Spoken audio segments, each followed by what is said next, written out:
Welcome to the ID Den podcast, the show for teachers ready to step outside the classroom and into their next chapter.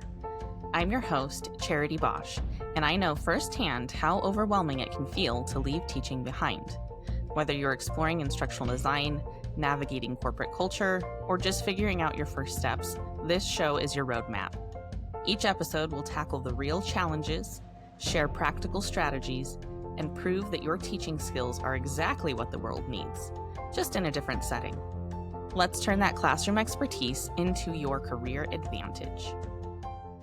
In today's episode, we are going to talk about a common thing that I see teachers wanting to transition into instructional design are struggling with, and that is skill gap anxiety. So this is that little voice in your head that starts saying things like, well, I don't know enough about the technology that is used in instructional design. I've never used Articulate or Captivate or those course authoring tools. I've been in a learning management system or LMS as a learner, but I've never been in one as an administrator. Everyone else has formal instructional design training or a degree in it. I'm too old or behind to learn new software. And those are things that I have heard commonly expressed that just aren't true.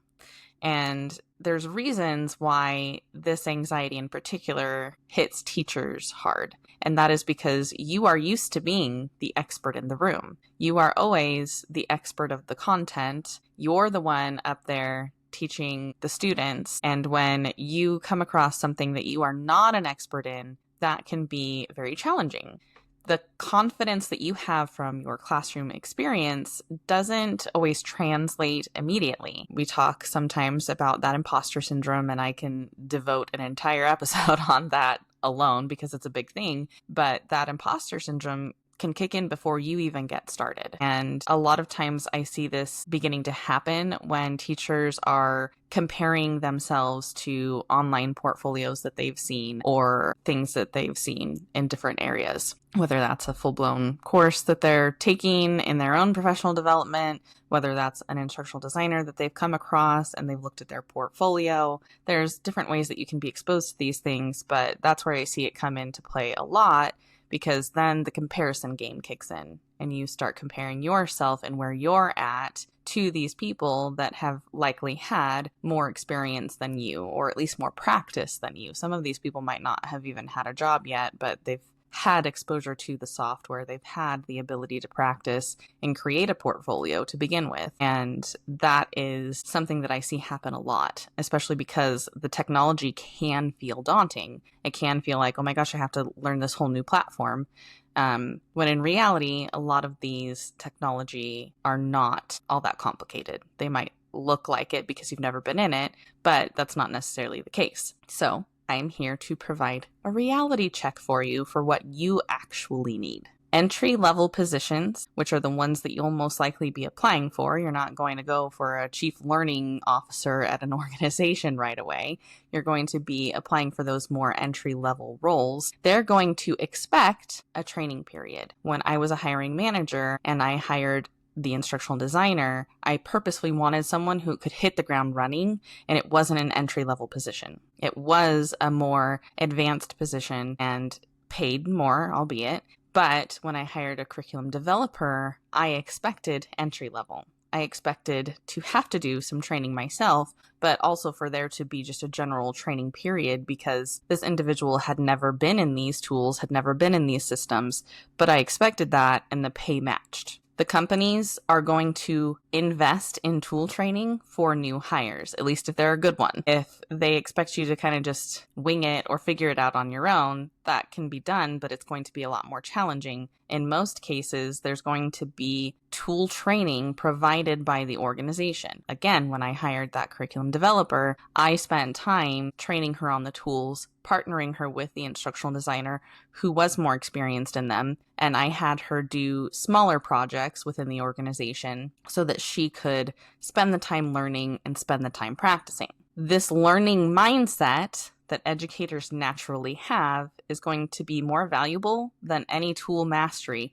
because here's the kicker: there's lots of LMSs and there are a few different Course authoring tools, if you come in as an expert in Articulate, but they use Adobe Captivate, you might feel a little bit lost because you haven't used that tool. If you are able to say, you know what, I have never used Adobe Captivate, but I am going to figure it out, and you have that learning mindset, that's going to serve you a lot more than being an expert in all the tools out there, because while course authoring tools aren't as many as like a learning management system, there's a lot of options out there. You can't be an expert in all of them. I'm not an expert in all of them. I'm an expert in a few select LMSs that match the needs most closely of the niche that I work in with clients. And I am an expert at Articulate, Rise, and Storyline.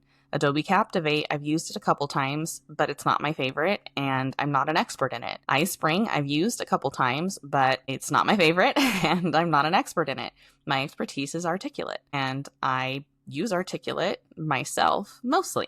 If I were to go into an organization that said, you know what, I know that we're hiring you out in your firm and you guys use Articulate, but we really want you to use our Adobe Captivate license, I'm going to do it, but I'm not an expert in it, so there's going to be a bit of a learning curve even for me. I've used it, but it's not what I spend most of my time in. Your teaching skills matter more than the software. Your ability to do that facet of this is more important, because a lot of times we get caught up in the software when in reality, instructional design is way more than the software we use. And that's where your teaching expertise is going to come in really handy and be really crucial, because that's the foundation of instructional design. The tools are just what we use to get the learning out there, but to actually design it and come up with what needs to happen, that's where your teaching experience is going to come in and serve you very well. I want to get rid of right now the myth of the perfect candidate.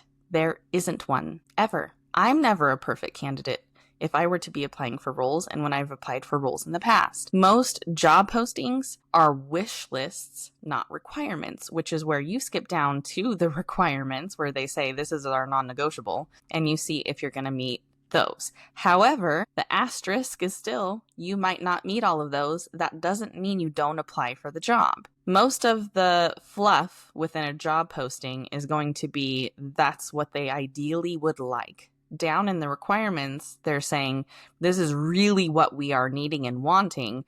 But even then, a good rule of thumb is if you meet 75% of them, apply for the job. If you meet like 20% of them, that might not be the right fit for you at this point in time. But there's no such thing as a perfect candidate, and those job postings are going to ask way more than they even expect, because they're trying to use them to fine-tune the pool. Especially right now in today's market, there's a lot of people, especially if it's a remote role in particular, there's a lot of people that are going to put their hat in the ring, and an extensive wish list on their job posting is going to help them filter through to find the candidates that are most closely aligned. But I guarantee you, they're not going to find a perfect one. I've been there. You don't find a perfect one. You find someone that is the closest that you can get. You interview them to make sure that they're a good fit. All of those things. 5 years of experience is something that I see a lot on entry-level positions, and it makes me chuckle. And most of the time that's going to be negotiable, and especially as you coming in from being a teacher, even if your 5 years of experience aren't as an instructional designer per title, you have the 5 years or more of experience. So don't let those sorts of things scare you. Companies struggle to find good candidates, and I can say that from experience. When I hired for that instructional designer, I went through 2 rounds. We put it out there. We got a bunch of candidates. I interviewed like 5 or 6 people, and there weren't any good candidates in that round. There were a lot of people that could speak the words, but couldn't demonstrate, and that weren't a good fit for me and my team. So then we put it back out again after I came back from my maternity leave. And we had, again, I think I interviewed 5 or 6 people, and that's just who I got to. That doesn't include the hundreds that our HR department filtered through before they even got to me. And that's where I found my diamond in the rough, so to speak. There are a lot of people applying. That doesn't mean that they're going to be good candidates and good fits for that role. And that's why I don't want you to feel discouraged from applying, even if you feel like, oh, I don't match all of the bullet points on this job posting, because a good candidate can be taught. The software can be taught a lot of those things. There's a lot of people out there that just aren't a good fit for the company, and you could be a great fit for the company, and this other person could be a terrible fit for the company but have the experience, they're going to want someone who's a good fit for the company because all that other stuff can be taught. And your unique background is going to stand out positively, given that you learn how to frame it appropriately so that people see your true value and don't see just your title of being a teacher. So that's where I want you to have a mindset shift. I want you to shift your mindset from being so focused on tools and the things that you need to know how to operate, and really shift it to you have the skills, even if you don't have formal instructional design training, even if you don't know how to use the tools and software. That's where your mindset shift needs to happen, because tools are constantly changing. I mean, think about your teaching career and what you originally started out with. I know for me personally, there were no big fancy TVs that you could touch and interact with on the wall. It was just whiteboards. I remember when they took out our middle whiteboards and put a TV in that you could touch and project on and do all of those things. So tools are constantly changing in the instructional design world as well. There are some that are kind of those pillars like Articulate, like Adobe Captivate, but there's a lot of new ones that get introduced all the time. And again, when it comes to learning management systems, there are so many out there, thousands and thousands of them, and they're popping up all the time. You are not going to be expected to be an expert in specific systems. You are going to be expected to be an expert in the skills, which you have. You have them already, even if you don't know what to call them. Your learning ability is more important than any current technology trend. Your knowledge is more important than knowing how to operate a system. And your ability as a teacher, we have that natural ability to learn things quickly, to pick up on complex things, because that's what we've been doing our whole careers. And that is way more important because that's going to make it a lot easier for you to adapt and to learn the tools than, say, someone who doesn't have that same experience. Teachers are expert, lifelong learners. And that is way more important and way harder to teach someone than the tools. Software can be taught. Thinking cannot. So, your strategic skill building. When you want to lessen this skill gap anxiety, I want you to choose just 1 to 2 tools initially to focus on building out your expertise with. I personally would recommend Articulate.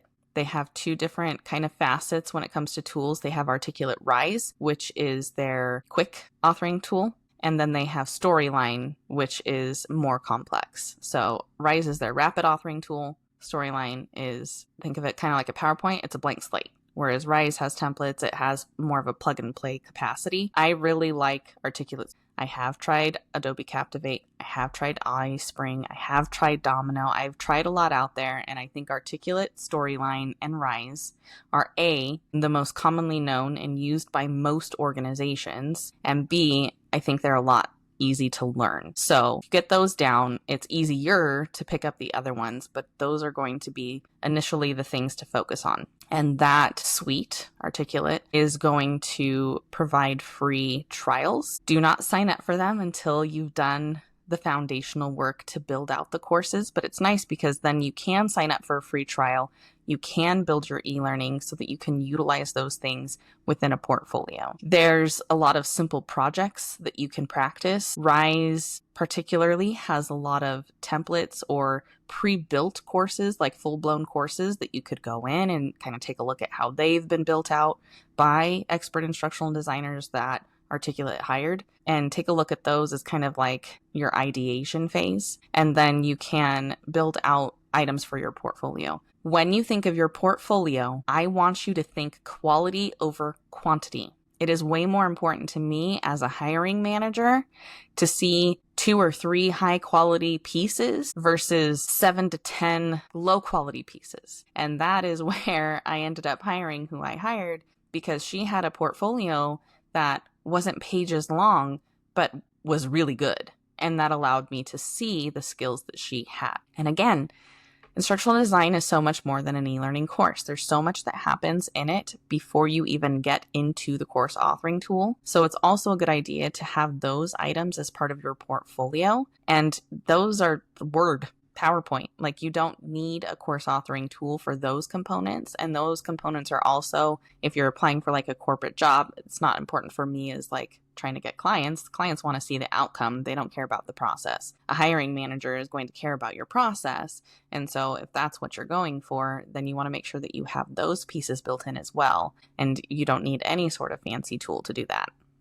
So leverage your learning advantage. You know how to learn efficiently. You can pick up things quickly. You understand the instructional methods behind the tools, all of that stuff that happens first, and you can evaluate what makes a good versus bad training. You have the ability to be like, wow, that's terrible, or, oh, that's really good. And again, even if you don't have the specific words, you have the background and the experience. You just need the words to tie it to. You are faster at identifying learning gaps because that's what you have been doing your entire career. You have students who are way more advanced than others. You have students who are way far behind others. You're able to see those gaps. You are able to see what each student uniquely needs. And that is part of instructional design as well. So much of what we do is based on learning gaps, and you are able to see that. So I don't want you getting caught up in the tools and those sorts of things when you have all of the foundational skills that are needed. Now, some of the more specific concerns that I have seen, especially when it comes to this anxiety around their skill gaps, is age discrimination concerns, feeling intimidated by the technology, seeing things like must have a degree in instructional design. A lot of times you're going to see or similar. Your teaching degree is similar. So don't feel like if you don't have an instructional design degree, you can't apply for that job, because the or similar, that's you as a teacher. And then also the industry credentialism. So being able to say that I am an expert in this and I have a certificate in this and XYZ. Those are some of the more specific fears that I see, and I don't want you to get caught up in them. I would much rather hire a 50-year-old teacher transitioning out of the classroom that has all of that wonderful teaching experience and background than someone fresh out of college with an instructional design degree. I would pick that person most likely over the other one so many times because you have so much there that can't be taught. Through your teaching experience, you have gained so many valuable skills. I can teach you the tools. I can teach you the steps and the processes. Most organizations are going to have them. Standard operating procedures. This is how we build a course, start to finish every time. There's things that can be repeatable. Those things can be taught. All of your skills, the wealth of knowledge that you have, cannot be taught. So don't discount it, even if you are further along and you're looking to make a career change later in life. Start with familiar concepts to build your confidence gradually. I'm not saying you're going to come in here and be like, oh my gosh, I was so anxious and today I feel so confident. That's not going to happen. That's not realistic. It's going to take some time, but you can start building that confidence gradually with starting with those familiar concepts, those things that you have been doing for so long, and then start connecting new tools to the teaching methods you already know. When you start getting into like e-learning, authoring tools, things like that, you are going to see a lot of similarities to how you are already doing things. That is how the tool is used, and you don't realize it. Another thing to consider is pretty much all of your training that you have been building your entire career for your students, all of those lessons are instructor-led training. And instructor-led training, that's in-person or virtual, you're going to have a PowerPoint. You're going to have worksheets. You're going to have a lot of these things that you have already been doing your entire career. The e-learning can sometimes be a little bit more daunting just because it does require these more specific tools.